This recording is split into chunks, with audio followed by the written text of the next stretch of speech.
Assalamualaikum warahmatullahi wabarakatuh. Selamat pagi, selamat siang, selamat sore, selamat malam, Bapak, Ibu, dan rekan-rekan semua. Perkenalkan, nama saya Teguh Yuwono dari program studi informatika dari Universitas Cyber Asia. Nah, pada kesempatan ini saya akan mempresentasikan hasil penelitian tentang implementasi teknologi sistem multimedia terkini pada bidang kedokteran dan kesehatan.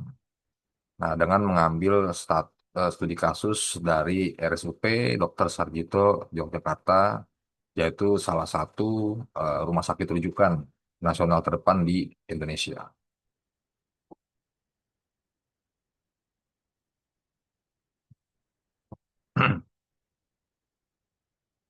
Nah, kemudian untuk eh, slide selanjutnya, yaitu presentasi ini akan dibagi menjadi 6 bagian utama.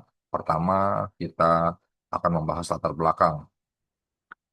Mengapa teknologi multimedia menjadi penting dalam dunia kesehatan. Kedua, kita akan mengidentifikasi jenis-jenis teknologi multimedia yang digunakan. Kemudian yang ketiga, kita akan melihat implementasi nyata dari RSUP Dr. Sarjito. Kemudian yang keempat, saya akan menjelaskan bagaimana data mining digunakan untuk menganalisis big data medis. Kemudian yang kelima, kita akan juga menganalisis manfaat dan tantangan. Dan yang terakhir, eh, kesimpulan dan prospek masa depan.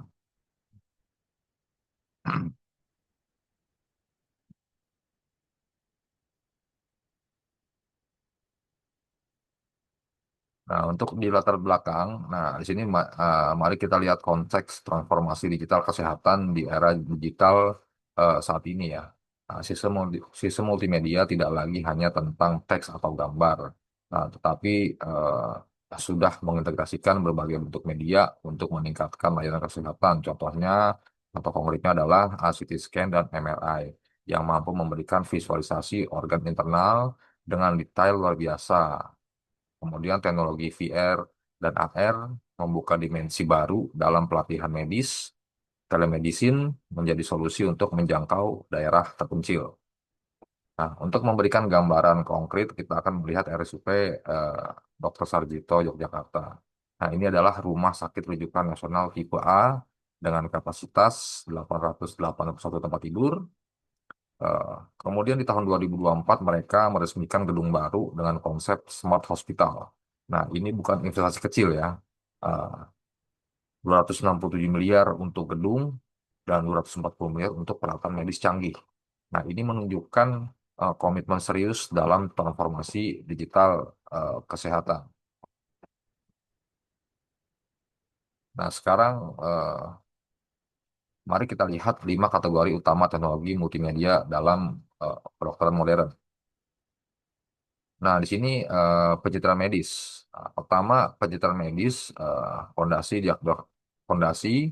diagnosis modern, CT scan menghasilkan gambar 3D organ tubuh, kemudian MRI untuk jaringan lunak tanpa radiasi, kemudian selanjutnya USG 3 dimensi atau 4 dimensi, yaitu untuk pemeriksaan kehamilan, nah PET scan untuk mendeteksi kanker. Nah, kemudian di VR dan AR, nah, virtual reality dan augmented reality, mahasiswa kedokteran bisa berlatih operasi jantung dalam lingkungan virtual tanpa risiko. Ahli bedah bisa melihat overlay informasi anatomi 3 dimensi saat operasi. Nah, VR juga untuk rehabilitasi pasien stroke.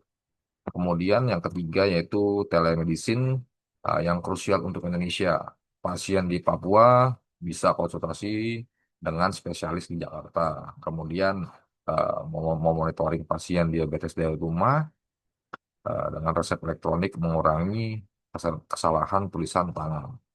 Kemudian yang keempat yaitu kecerdasan buatan ya. Nah, AI juga bisa menganalisis ribuan X-ray untuk deteksi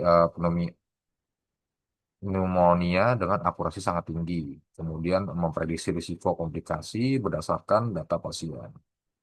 Kemudian yang kelima itu rekam medis elektronik.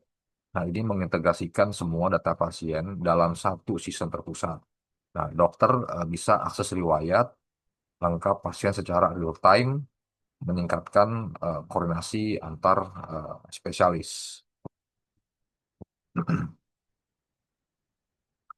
Kemudian selanjutnya, eh, setelah memahami jenis teknologi, mari kita lihat bagaimana RSUP Dr. Sarjito mengintegrasikan semuanya dalam konsep Smart Hospital dengan 5 pilar. Nah, pilar yang pertama yaitu Smart Clinical ya, sistem. Nah, sistem ini jantung sistem medis. Kemudian RMA itu menyimpan semua data digital, CDSS memberikan rekomendasi terapi evidence based, clinical pathway memastikan perawatan sesuai protokol standar. Kemudian pilar kedua yaitu smart administration. Eh, SIMRS mengintegrasikan semua aspek operasional, nah inventari obat, keuangan, billing, SDM, membuat operasional jauh lebih efisien. Kemudian yang pilar ketiga yaitu smart infrastruktur. Nah, gedung-gedung ini dilengkapi IoT sensor untuk monitoring suhu, kelembapan, kualitas udara otomatis, dan nurse call two-way. Nah, sistem memungkinkan komunikasi pasien perawat yang mudah. Kemudian pilar keempat, fokus pada pasien.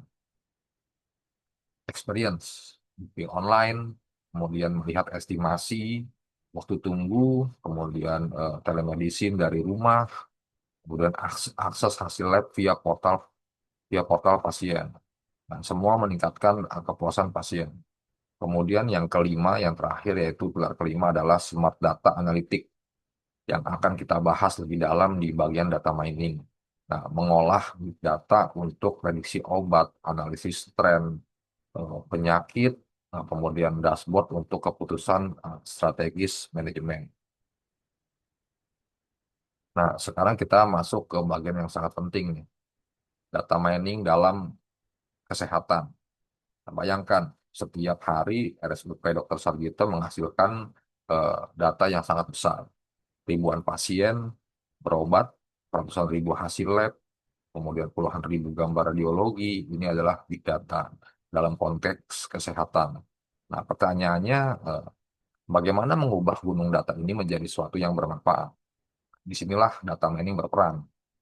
Nah, data mining adalah proses menggali pola tren dan pengetahuan berharga dari data besar ini.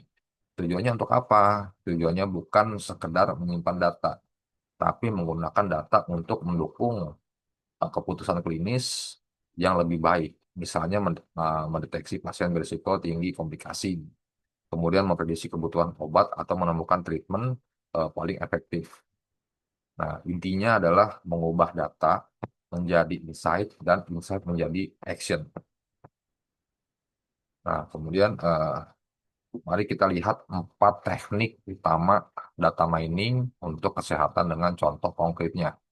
Nah, untuk teknik yang pertama yaitu classification, mengelompokkan data ke kategori tertentu. Contoh, berdasarkan gejala, sistem mengklasifikasikan apakah pasien positif diabetes atau tidak. Nah, atau mengklasifikasikan tingkat kegawatan di IGD, level 1 kritis, level 2 urgent, atau level 3 tidak urgent. Nah, algoritma yaitu decision decision trees yang mudah dipahami atau neural network untuk data kompleks seperti CT scan. Kemudian untuk teknik kedua yaitu clustering ya. Nah, di sini clustering mengelompokkan data tanpa label yang sudah ditentukan. Nah, sistemlah yang menemukan pola. Contohnya adalah mengelompokkan pasien diabetes. Mungkin muncul klaster diabetes tipe 1 yang muda, kurus, kemudian klaster tipe 2 yang tua, obesitas. Nah, ini membantu personalisasi treatment. Kemudian teknik yang ketiga yaitu association rules. Nah, association rules mencari hubungan antara item. Nah, di kesehatan, pasien dengan demam tinggi ditambah dengan batuk kering sering didiagnosis pneumonia atau menemukan kombinasi obat A dan B yang menyebabkan efek samping tertentu. Nah, kemudian di teknik yang keempat yaitu prediction ya. Nah, prediction ini memprediksi nilai numerik masa depan. Contohnya adalah memprediksi eh, berapa lama pasien akan dirawat atau length of stay atau kebutuhan obat bulan depan. Nah, kombinasi keempat teknik ini memberikan insight powerful untuk meningkatkan layanan kesehatan. Selanjutnya, sekarang mari kita lihat empat aplikasi nyata data mining di RSUP Dr. Sarjito. Yang aplikasi pertama yaitu prediksi ritmisi pasien. Nah, ritmisi dalam 30 hari adalah indikator kualitas perawatan. Nah, sistem menganalisis usia, diagnosis, lama rawat, jumlah obat untuk memprediksi pasien berisiko tinggi. Dengan prediksi ini, rumah sakit bisa berikan follow up intensif, edukasi discharger detail, monitoring via telemedicine. Eh, Kemudian hasilnya yaitu pengurangan readmisi signifikan. Untuk aplikasi yang kedua adalah di sini deteksi fraud anak bos. Data mining menganalisis pola klaim mencurigakan. Nah, klaim tertentu, klaim terlalu sering mencurigakan. Klaim-klaim terlalu sering kombinasi tindakan tidak lazim. Nah, billing tidak konsisten, kemudian pattern recognition otomatis membantu identifikasi kasus untuk audit, eh, menghemat waktu dan biaya. Kemudian di aplikasi ketiga yaitu optimasi sumber daya, memprediksi beban kerja untuk scheduling tenaga medis, efisien untuk inventari obat, kemudian prediksi kebutuhan setiap item untuk hindari stock out, dan waste kadaluarsa di RSUP Sarjito. Ini berhasil kurangi waste 25% dan stock out 40%. Kemudian di aplikasi yang keempat yaitu clinical decision support. Di sini memberikan rekomendasi real time saat dokter meresepkan obat. Nah, sistem ini memperingatkan drug interaction berbahaya. Nah, sarankan dosis optimal, rekomendasikan terapi evidence based, meningkatkan keselamatan dan kualitas perawatan. Kemudian untuk yang selanjutnya yaitu eh, bagaimana proses data mining berjalan dari awal sampai akhir. Nah, di sini ada 5 tahap ya. Ada 5 tahap secara sistematis dan berurutan. Untuk tahap satu yaitu data collection. Nah, pengumpulan data dari RME, lab, radiologi, farmasi. Nah, ini semua dikumpulkan dalam data warehouse terpusat. Gitu ya. Kemudian untuk yang tahap kedua yaitu adalah data eh, pre-processing. Nah, tahap terlama bisa 60 sampai dengan 80% waktu total. Karena data mentah biasanya kotor, ada missing, kemudian ada duplikat, eh, apa namanya, format tidak konsisten. Nah, ini semua harus dibersihkan dan ditransformasi. Nah, kemudian untuk tahap ketiga yaitu data mining ya. Nah, di sini data mining menerapkan teknik classification, clustering, prediction, kemudian model machine learning dilatih dengan data historis. Nah, kemudian untuk tahap yang keempat yaitu pattern evaluation, validasi model. Apakah akurasi cukup tinggi? Nah, presisi dan recall bagus jika belum kembali jika belum kembali untuk tuning. Kemudian yang kelima, yaitu tahap yang kelima, yaitu adalah knowledge. Nah, deployment, nah, implementasi model ke production, kemudian diintegrasi dengan SDRME, kemudian dashboard management atau alert system otomatis. Yang penting hasil bisa diakses dan digunakan secara real time ya. Selanjutnya, nah sekarang mari kita evaluasi apa manfaat yang didapat dan apa tantangan yang harus dihadapi. Nah, untuk manfaat paling nyata adalah diagnosis lebih akurat dan cepat. Kemudian AI bisa analisis CT scan dalam hitungan detik. Nah, kemudian efisiensi personal meningkat 40% di RSUP Dr. Sarjito. Nah, kemudian waktu tunggu berkurang eh, dan administrasi lebih cepat. Kemudian telemedicine membuka akses ke daerah-daerah terpencil. Nah, ini sangat penting ya untuk di Indonesia. Kemudian keamanan pasien meningkat karena sistem deteksi drug interaction otomatis. Nah, kemudian perawatan bisa juga dipersonalisasi per pasien dan sebagai rumah sakit pendidikan. Data integrasi, data terintegrasi mendukung penelitian yang lebih baik. Nah, untuk tantangan, namun kita harus realistis nih, investasi awal sangat tinggi, yaitu berjumlah 267 miliar. Itu untuk gedung dan 240 miliar untuk alat medis. Nah, tidak semua rumah sakit punya budget ini. Ya. Nah, kesiapan SDM juga tantangan. Perlu pelatihan berkelanjutan, pelatihan berkelanjutan, kemudian keamanan cyber dan privasi data yang krusial, kemudian data pasien yang sangat sensitif dan interoperabilitas masih dalam masalah karena banyak rumah sakit pakai sistem berbeda. Kemudian infrastruktur, terutama internet, di sini belum merata. Nah, dan perubahan budaya organisasi, transformasi digital bukan hanya soal teknologi, tapi mindset seluruh organisasi.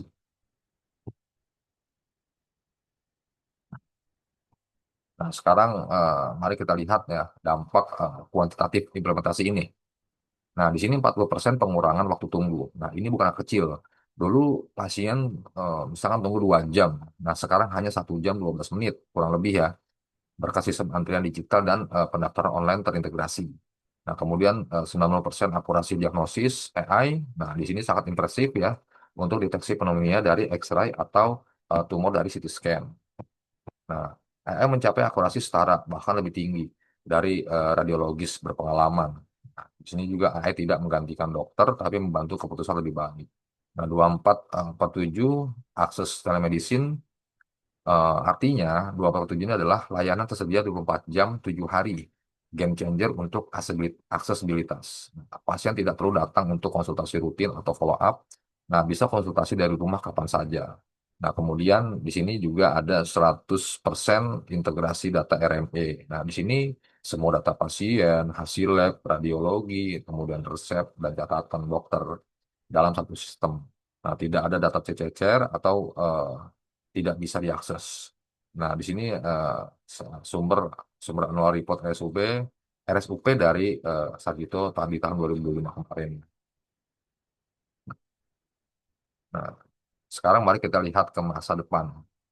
Apa teknologi yang akan semakin mengubah landscape kesehatan? Nah, di sini ada 6 teknologi menjanjikan ya. Yang pertama yaitu ada AI powered diagnostic, yaitu AI akan semakin canggih. Nah, tidak hanya deteksi penyakit, tapi prediksi perkembangan rekomendasi treatment optimal, bahkan menemukan pola penyakit baru yang tidak terdeteksi manusia. Kemudian di sini juga ada 5G and remote surgery. Nah, dengan atensi yang sangat rendah, ahli bedah di Jakarta bisa operasi pasien di Papua menggunakan robot surgical dengan lag time hampir nol, membantu pemerataan akses expertises medis. Kemudian selanjutnya itu ya ada digital twins ya. Nah, di sini digital twin adalah replika digital akurat pasien. Dokter bisa simulasikan berbagai skenario pengobatan pada digital twin sebelum diterapkan ke pasien nyata. Misalnya, coba berbagai dosis kemoterapi untuk lihat mana yang paling efektif dengan efek samping minimal. Nah, kemudian di sini wearable dan IoT ya. Nah, di sini smartwatch yang akan deteksi early warning stroke atau heart attack. Nah, sensor monitoring glukosa continue untuk diabetes. Semua data terintegrasi dengan RME dan trigger alert otomatis jika ada anomali. Nah, kemudian di sini juga the blockchain ya. Di sini juga meningkatkan keamanan rekam medis. Setiap akses tercatat permanen dan tidak bisa dimanipulasi. Pasien punya kontrol penuh atas data mereka. Kemudian yang terakhir yaitu holographic display. Uh, Dokter dokter bisa lihat visualisasi 3 dimensi organ pasien melayang di udara, kemudian bisa diputar dari berbagai sudut tanpa VR headset. Ini juga sangat berguna ya untuk planning operasi yang kompleks. Nah, baik, kita sampai ke kesimpulan. Mari saya rangkum poin-poin penting ya. Yang pertama, teknologi multimedia. telah membawa transformasi sangat signifikan dalam kedokteran modern. Dari pencitraan medis lebih akurat, VR atau AR untuk pelatihan. Kemudian telemedicine eh, untuk aksibilitas AI untuk diagnosis hingga RME untuk integrasi data. Nah, yang kedua, RSUP Dr. Sarjito berhasil mengimplementasikan smart hospital dengan 5 pilar terintegrasi. Hasilnya terukur, yaitu efisiensi 40% waktu tunggu berkurang. Nah, kepuasan pasien meningkat. Nah, ini bukti nyata transformasi digital kesehatan bisa berhasil di Indonesia. Kemudian yang ketiga, data mining memberikan eh, nilai tambah luar biasa dari prediksi remisi, optimasi inventory, hingga clinical decision support. Big data tidak hanya disimpan, tapi dianalisis untuk menghasilkan actionable insight. Kemudian yang keempat, yaitu kita harus realistis ya, ada tantangan. Nah, seperti investasi tinggi, kemudian kesiapan SDM, atau kesiapan SDM, kemudian keamanan data, kemudian interoperabilitas. Nah, namun dengan strategi tepat dan komitmen kuat, nah, tantangan ini bisa eh, diatasi secara sistematis. Nah, kemudian yang kelima atau yang terakhir yaitu prospek masa depan sangat menjanjikan. Nah, dengan AI semakin canggih, kemudian 5G untuk remote surgery, digital twins, blockchain, IoT device. Nah, kita akan lihat transformasi lebih besar. Yang penting Indonesia tidak tertinggal dalam transformasi digital kesehatan global ini. Nah, berdasarkan kesimpulan, izinkan saya memberikan beberapa rekomendasi untuk berbagai stakeholder. Untuk manajemen rumah sakit, nah, lakukanlah investasi bertahap, dimulai dari teknologi yang paling berdampak, eh, apa evaluasi berkala untuk memastikan sistem berjalan optimal. Kemudian investasi pada pelatihan SDM juga harus berkelanjutan. Nah, untuk pemerintah perlu dukungan kebijakan dan pendanaan untuk mempercepat transformasi digital kesehatan. Nah, standarisasi sistem melalui platform seperti Satu Sehat harus diperkuat untuk memungkinkan interoperabilitas data. Nah, untuk di tenaga kesehatan, tingkatkanlah literasi digital dan keterbukaan terhadap perubahan teknologi. Kemudian partisipasi aktif dalam pelatihan akan mempercepat adaptasi. Nah, untuk institusi pendidikan, yaitu integrasikan pembelajaran tentang teknologi multimedia ke dalam kurikulum kedokteran. Eh, Kemudian mempersiapkan calon tenaga kesehatan sejak dini. Nah, bagi untuk peneliti, nah apa nih? Perlu penelitian lebih lanjut mengenai dampak jangka panjang, cost effectiveness dan kepuasan stakeholder. Nah, penelitian komparatif dengan rumah sakit lain dapat memberikan insight perbaikan. Nah, untuk multi stakeholder, kolaborasi antar rumah sakit, perguruan tinggi, dan industri teknologi perlu ditingkatkan untuk mengembangkan solusi multimedia yang sesuai dengan kebutuhan lokal dan terjangkau. Nah, demikian presentasi saya tentang implementasi teknologi sistem multimedia terkini pada bidang kedokteran dan kesehatan dengan studi kasus RSUP Dr. Sarjito Yogyakarta. Terima kasih atas perhatiannya. Eh, Kurang lebihnya saya mohon maaf. Wabillahi taufiq wal hidayah. Wassalamualaikum warahmatullahi wabarakatuh.